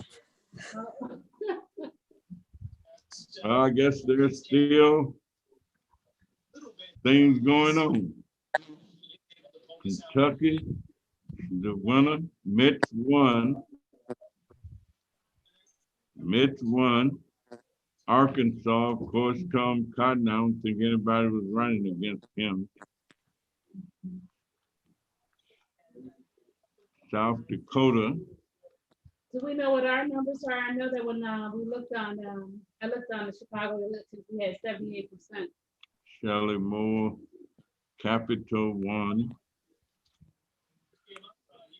Chris Coons won in Delaware.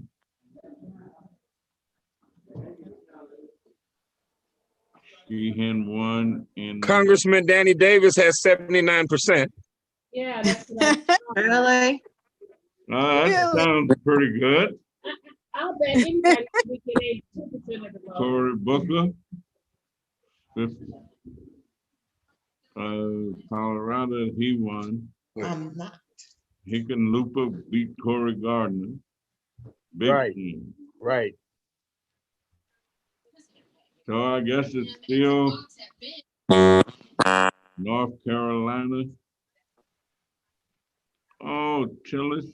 Cunningham is beaten just by a little. Lindsey Graham is winning. Pardon. What would a Democratic Congress? Hello, Congressman. I'm Camilla Johnson from UCAN. I've been waiting and watching all the excitement. Yes, ma'am. Yes, I just wanted to say thank you, Congressman, for all the wonderful work you've done, and our representatives as well from UCAN. I know Claude Robinson was on the line earlier, and I just wanted to make sure I express my thanks as well to you all for the great things you're doing. Well, let me just thank UCAN for the tremendous work that you have been doing, have done, before you even moved into the North Lawndale community, up on the north side. But the tremendous work with people who are in need of serious intervention in their lives.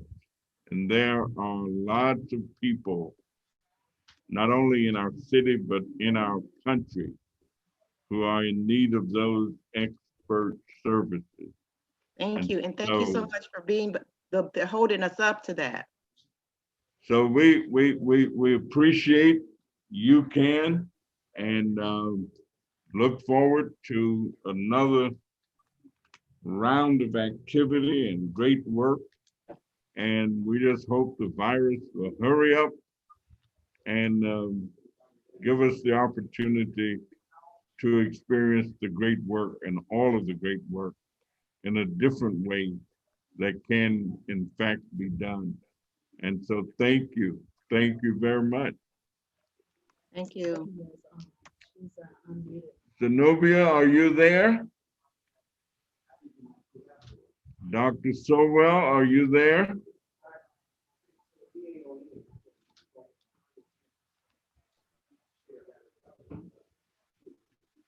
Miss Lynn Sims, are you there? Hi. Yes. I'm Lynette Sims. Thank you, Rev Davis. I'm here. Oh, please. What's your day been like? Oh, it's been pretty comfortable because I've registered to vote early. I did early voting, so I already had squared away. All right. So you were all set and done. But I guess the anticipation and the wait and all can still be there. Looks like Ohio. Looks like we won Ohio. Or leading, I don't know how many votes are left out and that kind of thing. But thank you so much.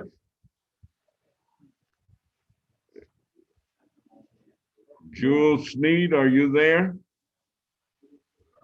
Yes, I'm here. How are you doing?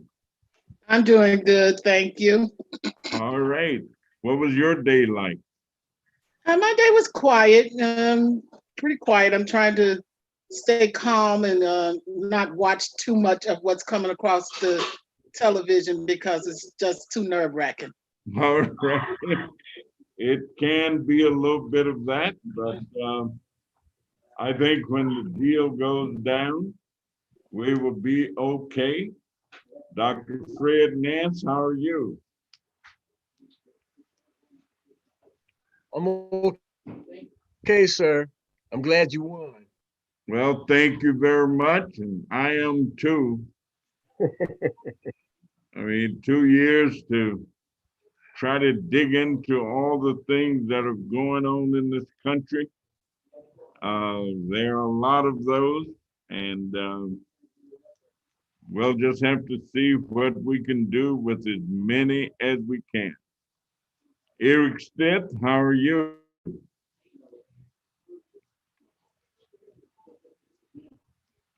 Maybe Eric stepped away a minute.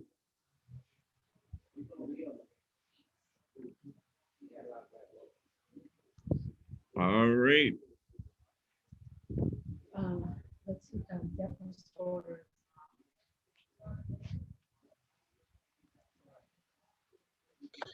Hello, Congressman.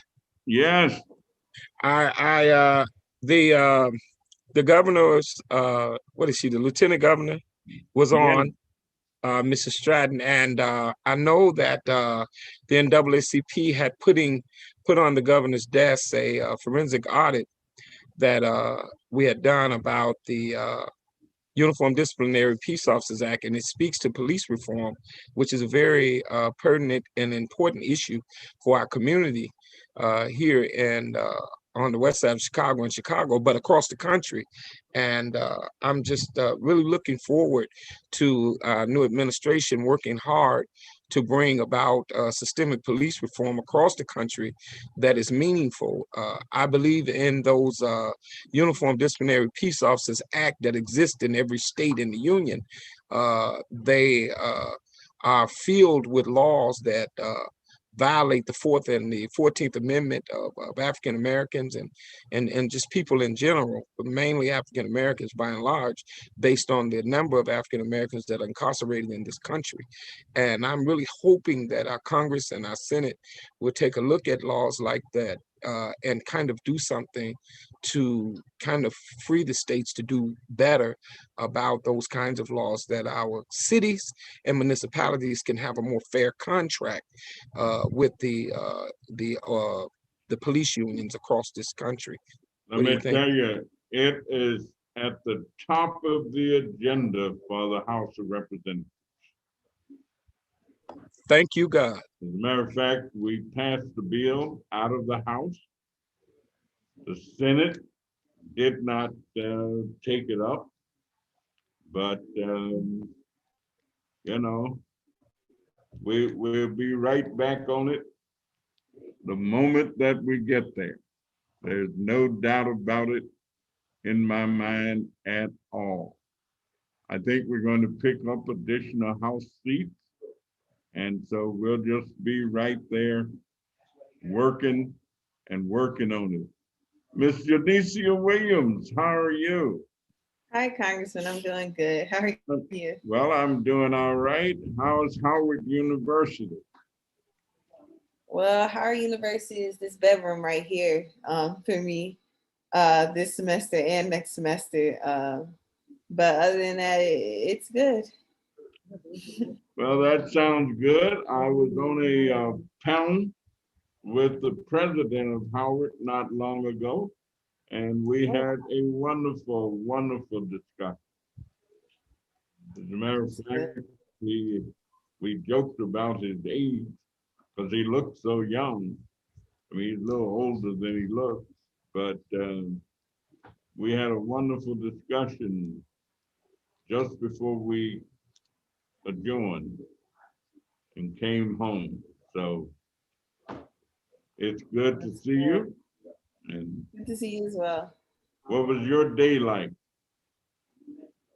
Well, today was it was a pretty regular school day for me. Not too much change. So getting some work done, and now just came in here to talk to you guys, but watching the election results with my roommates in the living room. So just trying to see how this all plays out tonight. Yep, I guess that's kind of got a bunch of us on pins and needles and on needles and pins. And we're hoping that things will go our way, at least with the president. Some of the senatorial hopes that I had probably won't do what I had hoped, but that's all right. You can't win them all. Hey, Congressman, I know while we're just kind of passing some time, I know we're watching the results. I will reach out to your office and probably even Eric Stent. I know in November the 21st, as we've been doing in Hillside, which is your district, I want to reach out to you and see if your availability for our 7th annual turkey drive that we're giving out another 100 turkeys again this year. So I'll see if I can get that on your calendar. Please do so, because I love Hillside, Illinois. It's got the most quaint little village hall. I always comment about the village hall in Hillside. I sure will. And I know Commissioner Brandon. Having a town hall there. Okay. But of course, the virus has kind of put a little damper on some of those. Yeah. But, no problem. So I'll try to communicate that. I know Commissioner Johnson has committed to coming, so I'll try to coordinate y'all times. Maybe y'all can come around the same time, but it's from 1 to 3, but I'll reach out to you offline. All right. And thank you. I appreciate it. That I like are the ones that are cooked and, you know, and a little dressing and gravy. There you go. That's my kind of. Always good to eat. Us West Siders. Yes, sir. Us West Siders love to eat. Well, turkey is good for the soul. Hi, Congressman. Yes. Good afternoon. This is Linda. I just want to say congratulations to you. And I'm so grateful to be on this Zoom call tonight. I just want to share my day and just share a story about my grandson home from college. Yes. And how when we think about entertainers promoting certain candidates, my grandson, who is the first time voter, told me, he said, Grandma, let me be honest with you. If certain person was on the ballot talking about West, he said, you know, I would have voted for him. So it gave me an opportunity to really educate him about voting. And so I got an opportunity to take about 3 or 4 college freshmen out. My nephew, he was the first time voter. And I got a chance to encourage a couple of, a couple more young people to go out and vote. And I got a chance to actually talk to them about the importance of voting and making sure that they vote count. And I just want you to know that I appreciate you, because I used to volunteer with you so much. And I was afforded an opportunity to go to the inauguration of Barack Obama because I was volunteering at your office. And I just want you to know that I really do appreciate you so much. And we also worked on your Second Chance Act, getting all that literature together with my brother Benny. So I'm just grateful for you, Congress. You are on hand. You know, you just believe in touching on hands. And I just really, really appreciate you. And thank you so much. And I enjoy your Monday night to talk with the doctors. I'm on that too. So right. You got to be careful about that dressing though. Dr. Hampton's going to be, and Dr. Mason's going to be getting on you about that dressing. You talk about eating. Yeah, well, I will let him know that I was that favorably disposed towards it. But yeah, it's a good conversation piece that we have, and they are great physicians, and I always look forward to it as well. So thank you very much. What else do we? He's getting on now, Representative Johnson for Texas, and then we can conclude. All right.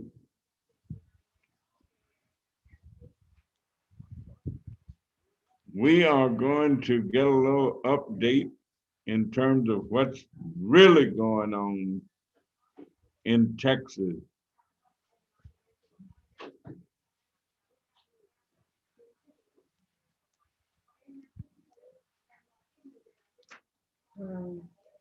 Congressman, while we wait, let me tell you a little bit about my day. I went to the polling place today to vote because I always like to vote on election day. And then, well, let's start back yesterday. I reminded you that today was a federal holiday, and you said that we basically need to keep our schedule, which I probably knew. I should have known that that's what he would say, but I did get a chance to vote today. And there were so many judges on the ballot, but the only judge that I saw was Pete Scott Neville on the ballot. And I had to make sure that even though you won and no one was running against you, that I could vote for you. And Tim Fox, I didn't see anybody else. I know somebody ran against Tim Fox, but I sure didn't see them on the ballot. And of course, Congressman Davis, I didn't see anybody on that ballot, but Congressman Davis's name. And actually, it was really a great thing to vote because I think we're all a little tired of the current president. Just tired of him. And I see Representative Jarvis Johnson is on now, Congressman. All right. Representative Johnson. How are you guys doing? How you doing, Congressman? Well, we are doing fine. We're just all excited about Texas and wanting to know what's going on in that great big old state down there. I grew up in Arkansas, not very far from Texas. So we've always had some affinity for Texas. Many of my classmates and all, we all went somewhere. And I happened to come this way. And a lot of them went to Texas and still live in Texas, enjoy living there. And so please, what's the day like down there? It's gotta be interesting. Well, Congressman, we're not going to say you made the wrong decision by not coming to Texas, because obviously you made the right one, so you're doing well where you are. But we certainly would have loved your fighting spirit here. And that's what you got here in Texas. And I think that's why you see we have been able to work hard to flip our state house to be able to put more Ds in place so that we can get some meaningful legislation passed to be able to help the citizens of this great state. And so we're still out here working hard. It was a long day. I think a lot of anxiety. A lot of people were really worried about what the day was going to bring. There were a lot of calls. Our governor tried to send out, state troopers. We had a lot of police chiefs that wanted to be ready on the mark. And, and I just felt that was a little intimidating factors because of the history that we know what policing brings when it comes to voting. It oftentimes can be intimidating. And so I wanted to make sure a lot of my brothers from my fraternity, Omega Psi Phi, we were out in full effect, making sure we stood at the polls, almost daring people to say something to any of our sisters and brothers that were trying to vote, because we were going to let them know this is not the day. This is the most consequential election of our time. President Obama was obviously historic, but this is the most consequential election of our time, just simply because of the sheer number of judges that Trump has been able to put in place. And then some of that hateful, mean legislation that he and the rest of his colleagues are trying to do. And so we're fighting hard to overturn that here in Texas. And I know you're doing your job there in Illinois, but the fight continues. Even if we take the House, the fight is. Well, we've got some great members. I have to. Yeah, Al Green and Sheila Jackson Lee and Mark Beasley and Brother Albert. Texas is and I guess we're picking up some additional House seats in Texas. We came close. in 2018. We shortened lessened the gap, and we hope that now we can flip this house, because we brought it to just 9. We were only down 9, and we were able to do some things with that just because we understood we had great numbers.